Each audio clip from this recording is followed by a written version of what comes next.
Hello, everyone. I'm Attorney Justin Lovely. I want to welcome you to the Carolina Justice Report video and podcast. I'm here again with Attorney Sara Austin and my partner and my lovely wife, Miss Amy Lawrence. And we're going to talk to you today about a more in-depth topic in regards to auto accident litigation. And it's something that we're unfortunately seeing a lot more of here at the beach with everyone, with everything reopening, everybody getting back on the road and getting into the bars and the restaurants here at the beach. And now that the tourist season is kind of slowing down, hopefully these kind of cases slow down as well, but we want to educate you on the front end on what to look out for. So the topic today is dram shops, okay? And that's a lawsuit that will be brought in conjunction or maybe standalone when you are hit by someone who was driving while they were impaired, and obviously they were overserved at a restaurant or bar or any kind of establishment that serves alcohol. So I kind of defined it. If y'all want to add to that, you can, but the law just changed in South Carolina a couple years ago, and unfortunately we had cases that we had early on in our practice. What happened, Amy, before the law changed? Before the law changed, and this is what broke our hearts, because these cases are always really catastrophic injuries, is that people who are serving alcohol were not required to carry insurance. So you could serve any amount of alcohol. Somebody could come to your establishment, give them a half a gallon of liquor, and they could go and kill somebody. Yeah. And there'd be no liability. Right. And there would be liability, but there no requirement for insurance. Right. And so, we've had it happen way too many times, and it broke our heart because either they're catastrophic injuries, paralysis, you name it, or death, and there's no way to recover for that family, and it breaks your heart. But a couple years ago, they enacted a law where you have to carry a minimum of $1 million policy. So that's great. So everybody in South Carolina, if they're an establishment serving alcohol, they have to carry $1 million liability alcohol policy, right. Which that is great. And our Senator Luke Rankin was behind that. And so it's kudos to him for getting that passed. That's so important because normally the drunk driver who hits our clients will have state minimum, liability insurance on their auto policy. And so that's $25,000, $50,000 if you're lucky and you can get the property damage. But where it really comes in is when the bars overserve these drunk drivers, that adds extra value. There's more insurance money that you normally wouldn't have for these catastrophic injuries. We've talked about our investigation team in several of these episodes. And in no other case is it more important than in these dram shop cases. Absolutely. And we, of course, our investigator is a retired detective. When we get a case like this, we call him, and he is on it immediately. And he'll drop anything he's doing, and he knows that when Justin, Amy, Sara call, he's going to stop what he's doing. He's going to go get to the bottom of this and start investigating this for us. And the reason why is you got to figure out these witnesses. You've got to figure out these bartenders and receipts. But the bartenders down here, it's a very transient community down here in Myrtle Beach. So there's people who could be bartending one week and they're waiting tables at some other bar the next week, and we've got to chase these people. They're constantly moving. And these witnesses are very, very important if the defense is going to fight us on this and say, oh no, he didn't drink that last drink here, or he wasn't overserved here. Because that's always their defense. Their defense is, hey, we can give somebody a couple beers, but were they properly trained? Was the guy already drinking? And that's what you said, receipts. Who said receipts? I did. So you see, yeah. So you can see somebody took 3 shots or drank 6 beers. And that's ridiculous. That's not believable that they weren't overserved. Right. Especially in a short amount of time. But also the investigation is so important for videos because you'll have other businesses catch the accident or the person leaving a bar on video or the bar's own surveillance video. But oftentimes those videos will overwrite themselves. Sometimes within 24 hours. Overwrite themselves. Sometimes within a week. And you can't get that footage very long after the accident. So it's super important that our investigator gets on it. We send out our letters of preservation and we make sure that all the video is going to be there when we need it to litigate the claim. We've also learned it's also not just about the receipts, because a lot of times the receipts lie to us because somebody's buying shots for their friends or whatever. Mm-hmm. We've had a recent case where the guy would pay for some of it, but also run a tab on the house on a separate book, put it on the books. So we're constantly, that's what our investigator's figuring out. He's watching, he's going in there before he even asks questions, and he's nursing a drink and watching everything that happens for a couple nights just to see, is there anything out of the ordinary? Where are the security cameras placed? What kind of receipt system are they doing? How are they ringing everything up? These are all things that go into play, and they're really, really so important in these cases. And now the law makes servers and bartenders, they have to pass just the cursory alcohol training. Bare minimum, yeah. And then there's also standards that restaurants need to have to make sure that someone is not overserved. There's got to be a policy in place. Right? And so the problem that we see with COVID, with the lockdown, is you had all this rush. Everybody would open back up. When Myrtle Beach was opened back up 100%, everybody came down here. And what did they want to do? They wanted to party, right? And then we had these struggling restaurants and bars that needed income. And what are they doing? They don't care. They're just they're letting their standards and policies and their training go to the wind, and they're just serving to get the money as much as they can. And it's the restaurant's fault. They need the money, but it's also the bartender, the server, they want the tips. So they're not going to cut somebody off, right? But what's the bad part is, an average Joe client, he's driving down the street, he gets hit head on by a drunk driver. And that's what we're talking about. You get hit by a drunk driver, okay, which is ridiculous. Other entities we've seen, so we talked about bars, restaurants. Can't just be a bar, it can be a restaurant. But anybody with an alcohol license. Yeah, anybody. Has to have this insurance policy now. And so anywhere that's serving alcohol. One of the things I think we're all kind of in tune to the Murdoch case that's happening down in Hampton County. And we were learning about the Mallory Beach case, which is a young woman who got killed in a boating accident because the driver was allegedly overserved.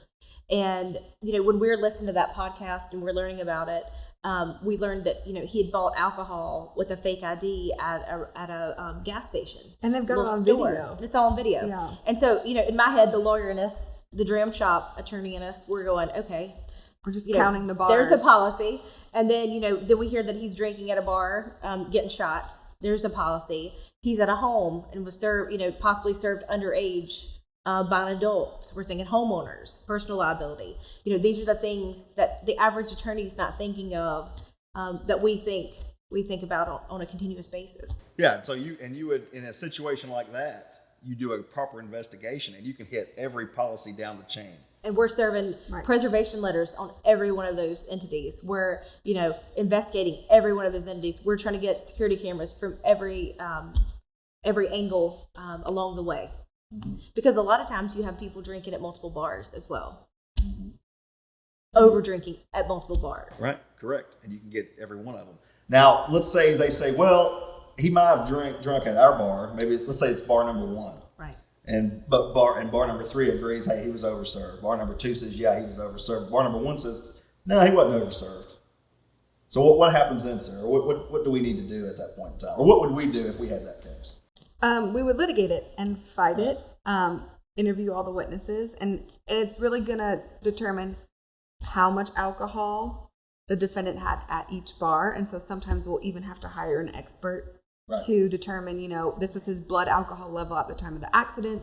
This is his height and weight or hers, and how much he drank at the first bar and second bar, and sort of make a timeline to show that this person was overserved at the first bar, should have never even had a drink at the second bar or the third bar, to get to all those policies and get our client compensated. And the majority of the time, these people, when these accidents happen, they're charged with a BUI or a DUI. And so we've got the medical records that say what the alcohol level is, or the court records or the police records that show what that alcohol level is. And so we can reverse engineer. Once we know that last number, we can go through and figure out what that alcohol level was, and that's what those experts and toxicologists are able to tell us. And that's something great and sets us apart, the Lovey Law Firm. You're able to leverage your contacts with law enforcement and the solicitor's office who are prosecuting those felony DUIs, who are prosecuting the BUIs, the DUIs. Yeah. And we let them know, hey, we represent the victim.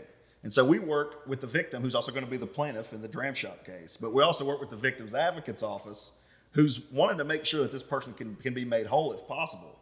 Now, and then, of course, we have to go look, because they're going to do their own investigation. They're doing a criminal investigation, okay? We're doing a plaintiff's investigation that will go alongside. And, of course, as we get more information, it leads us down certain rabbit holes and opens more doors. We find out some information that the police department or the solicitor's office doesn't know, and we share that information back and forth. This witness said this, you really should go talk to him. And that police officer investigator's out talking to those witnesses, and it really makes all the difference. And, we have a really wonderful relationship with all the police departments here in our area and our solicitor's office. They really trust us, and we really trust them. And we just have this great relationship to where we can help each other along the way, because in these kind of cases, there's no way to put our clients back whole again. There's just not. A lot of times we're looking at people who are paraplegics or, broken spines, stoma bags on the outside of their bodies for the rest of their life, permanently disabled people, horrific injuries. And there's not a number that will ever make them whole. There's not a number of years, the at-fault driver can do in prison that will ever make them okay again. And so a lot of times this is our only way to even attempt to try to get them there, or to give them some kind of peace, or, help them with their daily lives, because everything changed in an instant. And the criminal defendant can be punished, in the criminal system. But as far as these bars overserving people and sort of enabling these drivers to get drunk and almost kill someone or kill someone, the bars don't go to jail. And so the only way to hold them accountable is to hold them accountable civilly. Right. I think the solicitor's office knows that. And so we kind of work together to make sure there's accountability on all ends. Yeah. We can't throw a bar in jail. We can't throw a business in jail. But the one thing we can do to hold them accountable is to sue them. And to try to prevent it from happening again. Right. And it makes everybody think twice after that. Yeah.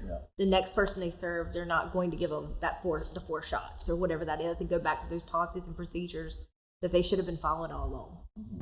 The one thing I would add, ladies, is, and I preach this to everybody, but it's even especially here. While we've been talking about, hey, this is a good thing, there's $1 million policy, there's going to be an order of recovery. First, we're going to go after the at-fault driver, okay? Sarah, you touched on this, that might be a minimum policy, $25.50. So the only way that you can adequately protect yourself is to raise your underinsured motorist coverage. You have to get as much as you can possibly afford. And that's coverage that steps in if there's not enough insurance on the front end. Again, you're never going to be made whole.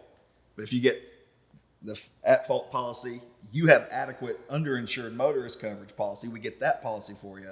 Then we go after this, you have a chance. We tell everybody all the time, whether you're on a motorcycle, in a car, an RV, whatever that looks like for you, raise your UIM to as much as you can afford. And I've been hearing this a lot recently, that I have full coverage.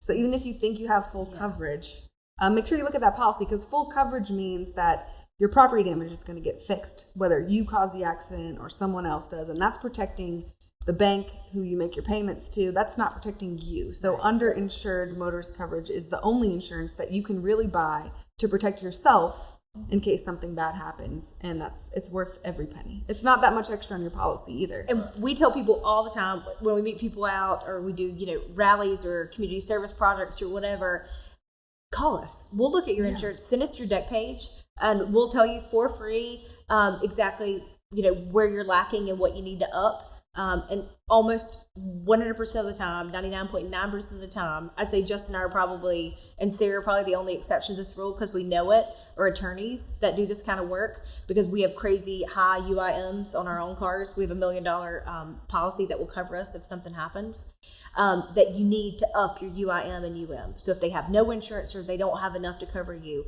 you need to up those to as much as you can afford. And a lot of times, the difference in what you're paying and that little bit of extra insurance is negligible. It's $10, $20 for the whole a quarter period, or a whole period. Yeah, so definitely call us. We'd be happy to do that for you. Especially if you think you have full coverage. Let me look at it and let me make sure that you're covering yourself. % of the time, when people say they have full coverage, they don't really have full coverage. Yeah. They're not protected. And that's a rude awakening when we have that conversation with a client. And they say, hey, I got full coverage. No, you got nothing. It breaks our heart, especially when they have these catastrophic injuries, or anything over $25,000, $50,000 in injuries. I mean, you go to the hospital as a trauma, a level 1 trauma, that's your hospital bill in one shot in a 2-day period. I think that's a good place to end it. If you don't want to do it for yourself, do it for your family, do it for your wife, do it for your kids, because that's who's going to be left holding the bag if you're hit by one of these jackasses driving drunk. I mean, let's just put it how it is. Guys, that's another edition of the Carolina Justice Report. Like us on social media. Look for us on Instagram, TikTok, YouTube, my website. If you like Apple Podcasts, anywhere you listen. And we'll see you next time.